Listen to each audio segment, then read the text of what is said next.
চিকিৎসার গাফিলতিতে রোগী মৃত্যু, উত্তেজনা ছড়ালো রামপুরহাটে। বছর 11 স্কুল পড়ুয়াকে ভুল ইনজেকশন দেওয়ায় তার মৃত্যু হয়েছে, এমনই অভিযোগ। কিছুদিন আগে রামপুরহাট হাসপাতালে জ্বর নিয়ে ভর্তি হয়েছিল এই পড়ুয়া। 3 দিন আগে বাড়ি ফেরে সে। ফের আজ পেটে ব্যথা নিয়ে চিকিৎসকের চেম্বারে আসে পড়ুয়া। চেম্বারের ল্যাবে 2টি ইনজেকশন নেবার পরে অবস্থার অবনতি হয়। পরে রামপুরহাট মেডিকেল কলেজ হাসপাতালে তাকে নিয়ে গেলে পড়ুয়াকে মৃত বলে ঘোষণা করেন চিকিৎসকরা। আর এরপরেই ভুল ইনজেকশন দেওয়ার কারণে মৃত্যু হয়েছে এমন অভিযোগ জানানো হয় পরিবারের তরফ থেকে।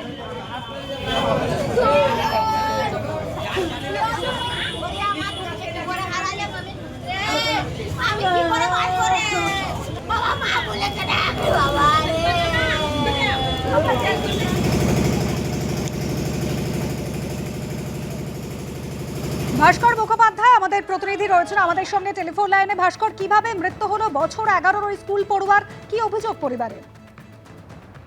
দেখো, পরিবারের অভিযোগ হচ্ছে যে ভুল ইনজেকশনের জন্য রোগীর মৃত্যু হয়েছে এবং তাদের বক্তব্য হচ্ছে এটাই যে আজকে সকালে যখন পেটে ব্যথা নিয়ে তারা আসেন এবং যে প্রাইভেট ডাক্তার সেখানে তিনি দেখান, তারপরেই দেখানোর কিছুক্ষণের মধ্যেই তাকে ইঞ্জেকশন দেওয়া হয়। পরপর 2টো ইঞ্জেকশন দেওয়ার সঙ্গে সঙ্গে তার শ্বাসকষ্ট শুরু হয়, একইভাবে সে ছটফট করতে শুরু করে।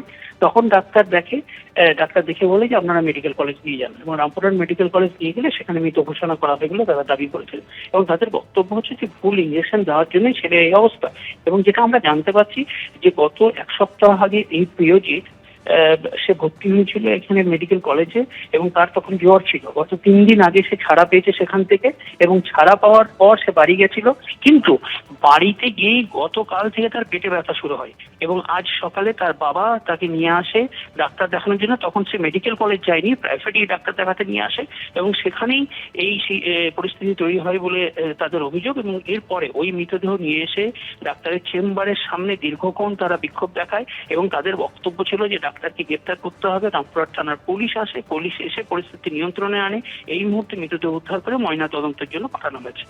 ধন্যবাদ ভাস্কর।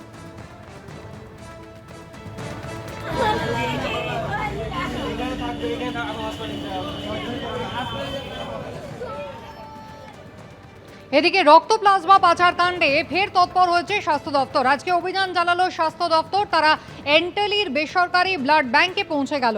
ব্লাড সেফটি বিভাগের সঙ্গে যৌথ তল্লাশি অর্থ দপ্তর এবং রাজ্য ড্রাগ কন্ট্রোলেরও। প্রথমে যে অভিযোগ এসেছিল স্বাস্থ্য দপ্তরের ব্লাড ট্রান্সফিউশন কাউন্সিলের কাছে, তা হলো স্বাস্থ্য ভবনের অনুমতি না নিয়ে ভিন রাজ্যে রক্ত এবং প্লাজমা বিক্রি করা। সেই অভিযোগের ভিত্তিতে তদন্তের নামে স্বাস্থ্য দপ্তর, এবং সেই তদন্তের অংশ হিসেবে এই ব্লাড ব্যাংকে তারা হানা দিয়েছিলেন এর আগে। এরপরে ব্লাড ব্যাংকের তরফে অসহযোগিতার অভিযোগ করেন স্বাস্থ্য দপ্তরের অফিসাররা। এর পরপরই আমরা দেখি যে বেনিয়াপুকুর থানাতে এই লাইফ কেয়ার ব্লাড ব্যাংক, সেই লাইফ কেয়ার ব্লাড ব্যাংকের বিরুদ্ধে অভিযোগ দায়ের হয়। পুলিশ সেই তদন্ত করছে। এর মাঝেই তদন্তে অসহযোগিতার বিষয়টা সামনে আসার পরপরই এই তদন্ত আরও জোরদার হয়। কিন্তু ব্লাড ব্যাংক কর্তৃপক্ষ তারা তদন্ত প্রক্রিয়ায় স্থগিতাদেশ চেয়ে তারা চলে যান হাইকোর্টে। হাইকোর্টে সেই মামলার শুনানি হয়। তুমি দেখতে পাচ্ছ স্বাস্থ্য দপ্তরের ব্লাড সেফটি বিভাগের আধিকারিকরা তারা এখানে রয়েছেন। তারা সমস্ত নথিপত্র পরীক্ষা করছেন, রক্তের স্টক মেলাচ্ছেন। প্রত্যেকটি অংশে, ব্লাড ব্যাংকের প্রত্যেকটি অংশে এইভাবেই আজকে সকাল থেকে তল্লাশি চলছে। কলকাতা হাইকোর্টে ব্লাড ব্যাংক কর্তৃপক্ষ তারা মামলা করেছিলেন তদন্ত প্রক্রিয়ায় স্থগিতাদেশ চেয়ে। কিন্তু কলকাতা হাইকোর্টে রাজ্য সরকার সেই মামলা রাজ্য সরকারের পক্ষে রায় যায় এবং হাইকোর্টের তরফ থেকে যেটা বলা হয় যে তদন্ত প্রক্রিয়া স্বাস্থ্য ভবন চালিয়ে যেতে পারবে। স্বাস্থ্য ভবন এবং যেহেতু তারা নিয়ামক সংস্থা, তারা তাদের যে অভিযান তারা সেটা চালাতে পারবেন, তবে সেটা ব্লাড ব্যাংককে জানিয়ে যেতে হবে।